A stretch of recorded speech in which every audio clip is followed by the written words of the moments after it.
बैतुल मक़दिस की फतह।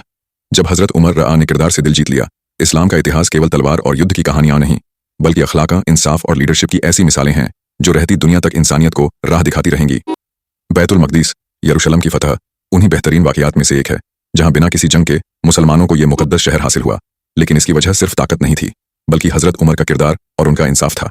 जब मुसलमानों ने रोमन सल्तनत से यरूशलेम को घेर लिया, तो वहां के ईसाई हुक्मरानों ने कहा, हम शहर की चाबियां सिर्फ तुम्हारे खलीफा के हाथों में देंगे। यह सुनते ही हज़रत उमर ने बिना किसी घमंड के, बिना किसी भारी लश्कर के मदीना से यरूशलेम का सफर तय किया। लेकिन जब वे वहां पहुंचे तो एक अजीब और तारीखी मंजर देखने को मिला। हज़रत उमर किसी शाही काफिले के साथ नहीं, बल्कि सिर्फ एक ऊंट पर सवार होकर आए। उनके पास न कोई भारी फौज थी, न कोई शानो शौकत। उनका कपड़ा सादा था, यहां तक कि उसमें पैबंद सिले हुए टुकड़े भी लगे थे। ईसाई हुक्मरानों की हैरानी जब यरूशलेम के पादरी और हुक्मरान हज़रत उमर को इस हालत में देखकर दंग रह गए। उनके सामने खड़ा शख्स वह था जिसने रोमन और फारसी सल्तनतों को हरा दिया था, लेकिन उसके अंदर न कोई घमंड था, न कोई लालच, न ही दुनिया की चाहत। उन्होंने कहा, अगर तुम्हारी तरह इंसाफ करने वाला कोई और हुक्मरान होता तो हम उसे भी चाबियां सौंप देते।